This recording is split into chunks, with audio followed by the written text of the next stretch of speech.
Associated Pneumonia here at UPMC Mercy.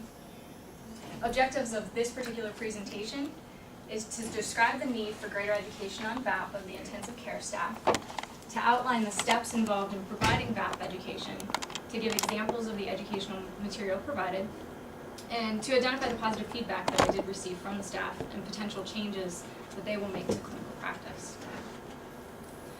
The summary of my practicum project: I first looked at the UPMC mission, then I went through current practices in the intensive care.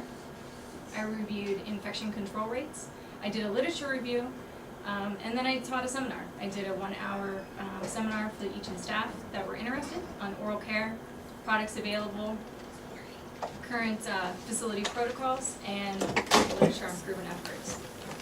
No worries, we just started. We're just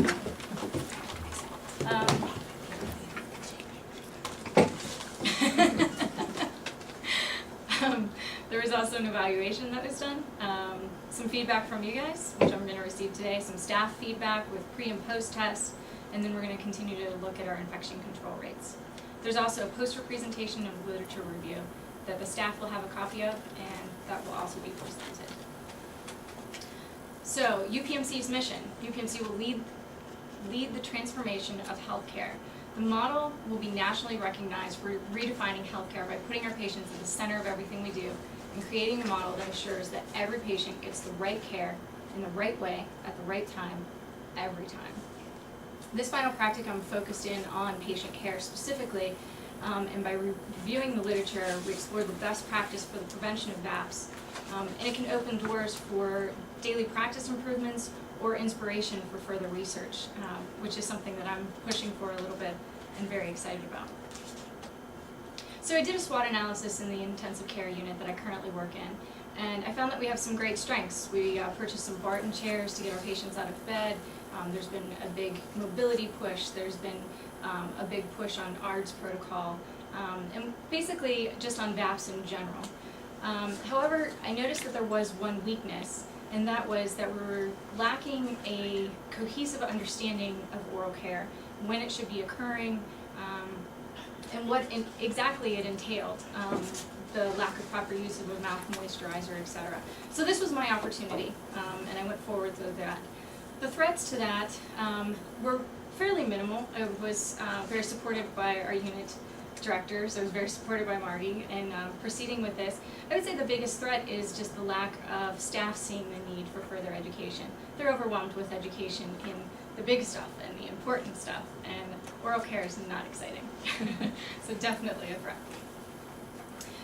So VAP rates have significantly decreased here at Mercy. So why do we need education on VAP rates?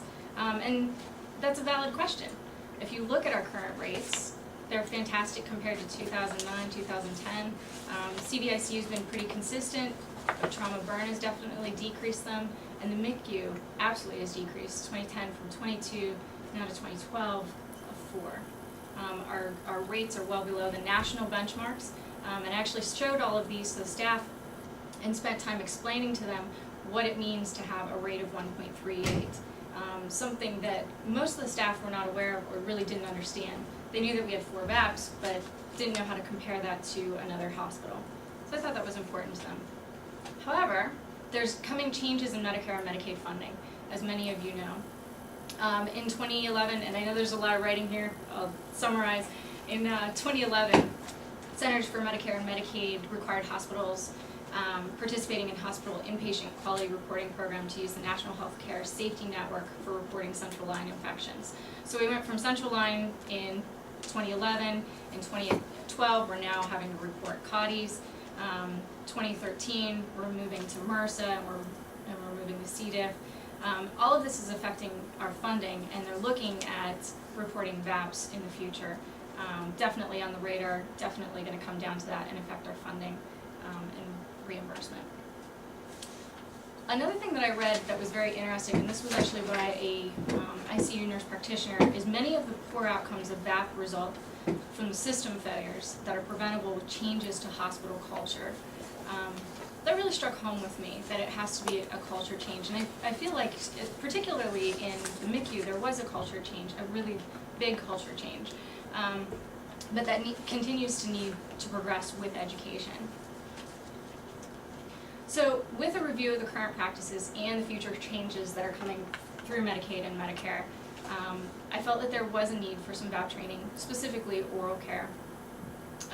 Realization with the Medicare, the moral obligation and legal responsibility of hospitals, physicians, and clinicians on the behalf of the patients to review evidence to determine the most effective, cost-effective, and preventative measures available. The staff were not aware that we had adopted an oral care protocol here, and Jamie had worked on that. So I showed that to the staff as well, presented that to them as well. And then there was a lack of knowledge just of what ventilator associated pneumonia was specifically.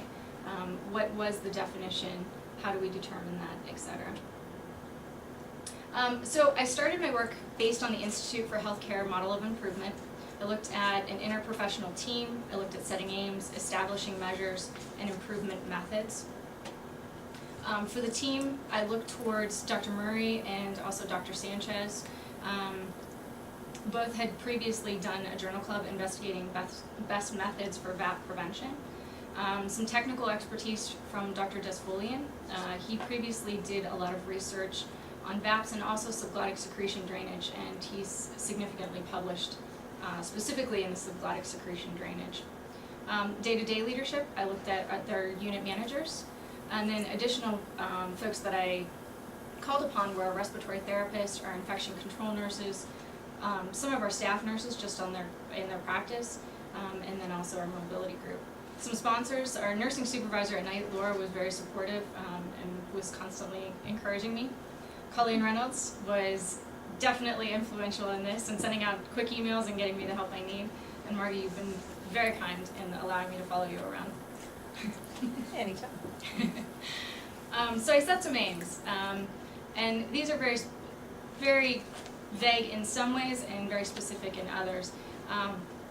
But basically we're looking at safety of the patient, we're looking at effective, how are we going to teach people about VAPs. So there's a pre and post test, and then we're following infection control trends. Patient-centered, we're looking at the patient comfort, so we're specifically looking at providing mouth care for the recommendations and protocol. Timely and efficient, increasing the use of the use or the correct usage of oral care supplies.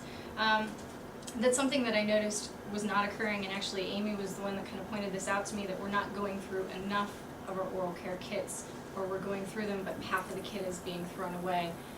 That's a problem. We don't want to waste our supplies, and we want to use them correctly. And then equitable, all patients should receive the same care. Establishing measures. The purpose, we outlined that as exposing nursing staff to the newest information and knowledge. Test, pre and post test in the training, and then also again monitoring of infection control rates. Biases, trying not to have bias. I would say you'll see in the end of this there's probably a little bias. There's definitely more ICU nurses that attended the trainings. I think they just got sick of me walking around the unit saying, you gotta come, I'm teaching this class, you need to show up. Outside of that, we looked at the pre and post test and try to remove any biases related to that. Some data, information gathering from the pre and post test, and also infection control rates, and then the duration. The training lasted for 3 weeks. There was 4 to 5 sessions each one of those weeks, and this entire practicum project has taken 12 weeks. Improvement methods. The professional team, actually you guys are obviously part of that, will receive or have received in your packets an example of what is going to be professionally presented, just a very small example. Financial implications, you'll see that a little later in this presentation, but time to train each intensive care staff for 1 hour. And then some paper along with that. And then implementation is occurring immediately after training, and actually it's in process because that protocol has been changed and is currently active. And then evaluation, again, random observation and infection control rates. So the actual education plan. The theoretical framework was a mid-range theory from Dorothea Orem, the self-care deficit theory, and basically her belief is that we are to provide care to patients until they can provide it for themselves. As we know at Mercy, often we provide care to patients that they don't provide to themselves and have not been motivated to do so.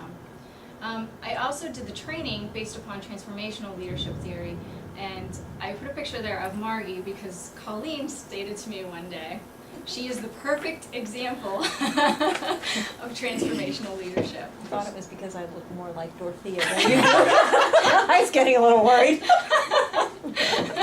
Why am I there? The objectives for BAP education. These were actually utilized in obtaining a CEU for the staff. So they were very specific. It was defining and describing ventilator associated pneumonia and detrimental effects, outlining the current literature as acceptable treatments, review with participants the best preventative measures, comparing costs of varying preventative measures, such as the cost of a silver lined endotracheal tube, which is $180 per tube, versus our typical surgical tubes, which are anywhere from $2 to $8 a tube.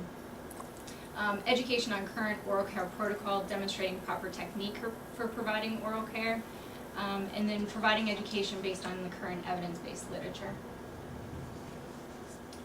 The outline, I said previously, there was multiple times for attendance. There was 3 weeks, 4 to 5 sessions per week, a pre-test, a post-test.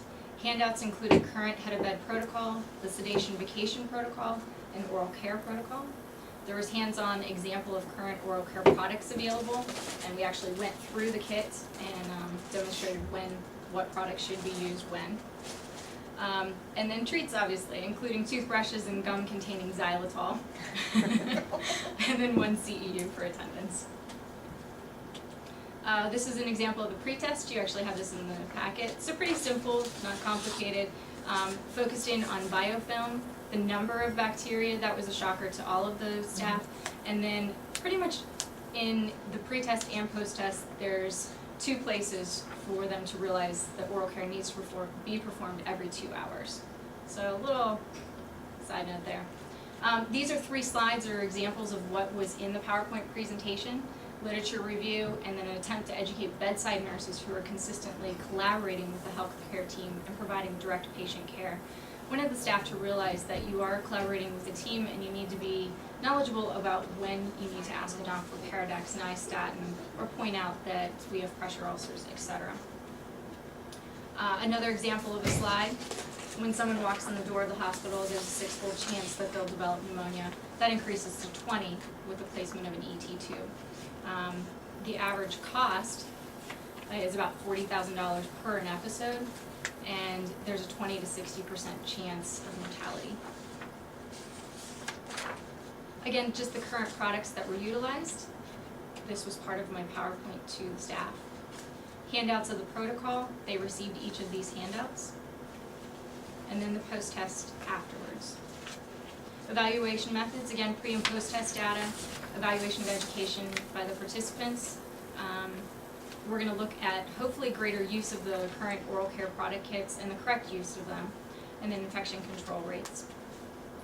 Some of the positive feedback that I received, very informative, learned a lot. I didn't know that there were 600 bacteria in the oral cavity, and it's 600 specific types of bacteria. It equals greater than 100 million actual bacteria per oral cavity. Didn't know that the oral moisturizer contained xylitol, or that xylitol helps to keep the enamel intact, prevent infection, create an alkaline environment, has sodium bicarb, etc. And then I didn't previously utilize the oral moisturizer, but I'll start doing so now. Project participants, some key informants. Michelle B. was helpful in helping me to establish the CEU credits. Mark Dunn, he's our sales representative with Sage Products. He provided a very nice PowerPoint to myself. It was very encouraging in the process. Marie Fabrizio, infection control. Connie Henry, supporting me. Dr. Petley, he is the dentist that I confer with often on a daily basis. Jamie Price, also very supportive role, provided some information about what she had worked on. Colleen has been supportive throughout all of this and providing me also with similar information as Jamie. Frank, you're always supportive of me. John G. Thomas, he is a researcher, and just a side note that you may be interested in looking at some point, in Googling him. He is 72 years old. He is still actively teaching at West Virginia University. He is currently doing research at Mass General with Harvard University regarding a product called EndoClear. It goes down an endotracheal tube, it expands at the base of it. In pulling back, you actually clean the entire endotube to within 10% of its original cleanliness. It's a very interesting project. In the lab, it has been very successful. They're going to see how successful it is now in clinical trials. I'm going to continue to follow him and see what happens. And then attending physicians here at Mercy. Dr. Rao actually came into one of the presentations at 6 o'clock in the morning. I'm not sure whether it was for the bagels or whether it was for the educational aspect, but he was supportive and there. So some organizational costs. This is what it all boils down to.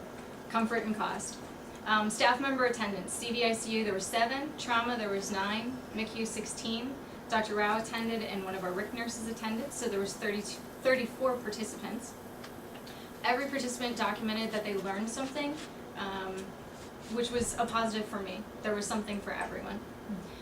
Human resources cost, I did a flat figure of about $25 per nurse per an hour. However, in looking at those figures, you spent $830 educating staff, but there were only 3 staff members that came outside of their 12-hour shift. So that's actually very significantly lower. Equipment and education cost, each unit spent about $5 on paper. Information needs and costs, no financial cost there. And then 1 prevented VAP per unit would save us approximately $119,000, $155,000. Just a side note, this project could help us a little bit in diversification.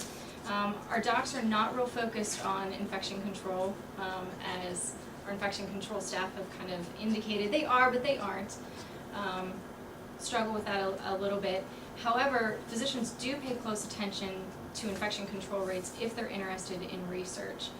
So if we can even decrease 1 VAP per facility, they could potentially be interested in research. There is further research going on with Sage products. They're looking at oral rinses prior to elective intubation. I spent some time talking to Mark Dunn about that. So again, they're looking at facilities that do have lower rates to begin with versus your facility that have high rates. It skews their data if they have high rates and all of a sudden you dump it. So that's a positive for this facility. Porter's competitive strategies. Pittsburgh area has a large focus in the healthcare industry. To provide an essential service while keeping costs at a minimum, it's imperative. To keep us on the competitive edge is really important. Remaining competitive is essential to the growth here at Mercy and growth and improvement at Mercy. We like to compete with Presby, so any edge that we have is a positive. Last but not least, this literature review and the practicum project is going to be presented at the Southwestern Pennsylvania Organization of Nurse Leader Conference, August 30th and 31st. So the work is not complete yet. Any questions that you guys have for me? Any comments? Very good. Thank you. I don't have any questions. My comment is just that I love hearing you speak. I think you're a great speaker. I mean, obviously, I think academia has done you very well, and I think that I think you did a fantastic job. I'm very proud of you. It's fantastic to have you as part of our team, and I think that throughout the staff, I think that you're very well respected as a leader in a lot of different things. But I think this just kind of shows why. I thought it was very well done, very well planned, and I think the whole project was just fantastic from the start. So Thank you. nice job. Thank you. It Thank you very also much. shows why we should chain her to the bed. And I think everyone in this room struggles with when you have really good employees who want to explore new opportunities. You certainly don't want to hold them back, but there is certainly a part of me, and I'm sure everyone else here, that's very sad that you do that. There's nothing that's just in the world. Stay with us. I have to say, I love Mercy. I don't think it will be the last time I'll be here. Good. Without a doubt. Good. Can I actually ask 2 things then? I guess maybe I did have a question. Absolutely. I thought one of the comments that really doesn't tie into VAP as much, but the comment you made about MRSA being the topic of CMS for next year, I think that's really interesting because I think when we look at CLABs some time ago, they just didn't seem like they were that important. You had a CLAB, everyone thought that you just got CLABs and that's the way it was and you kind of lived with them. And I think we've kind of done that with MRSA, probably with VRE as well. I remember as a nursing student when MRSA kind of came out and became popular, and they were talking about wearing gowns and wearing gloves, and everyone was kind of talking about like it was this really strange thing. And I think now it's gotten to the point where it's so common that it's almost strange when someone does not have it. So I think to finally maybe actually dig into that a little bit and say, okay, well, there's obviously a big problem here. I think is a really interesting point, because I think we've just become so accepting of it that we almost don't view it as a problem anymore. But so that was an interesting comment to make. And the other comment or question I should say is, were any of the students, were any of our graduate nurses part of your training? Because I know that a few of them, their focus project as students related to sedation holidays and BAP and things like that. I wasn't sure if they were exposed to the medication as well. They were not. They were not. It was posted in the unit, but none of them attended. And I don't know that they were They haven't actually. started yet. They were I was You're gonna right, say. right. They haven't started They going, I lag think. period where I was they're gonna not here, say- but- They were graduated, yeah. Yeah. It was all July. Right. I was just curious, because I know that they showed a lot of motivation to come to staff meetings, even when they were students, They and do did. things like that. I wasn't sure if they were part of it, but I think it'd be interesting to share it with I think it was Jalen who had the focus of sedation holidays, because I think it's a lot of this obviously ties into it, which would probably obviously benefit from it. So, Absolutely. interesting thought. That's kind of the beauty of this presentation, or of actual VAP presentation.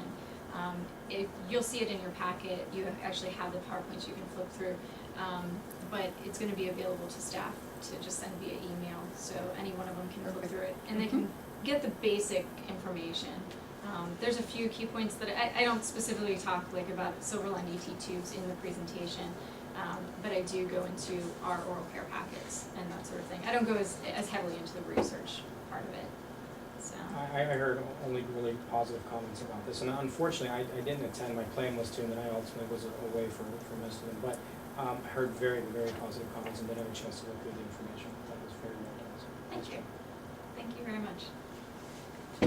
I appreciate your time. Appreciate you guys being here. Thank you.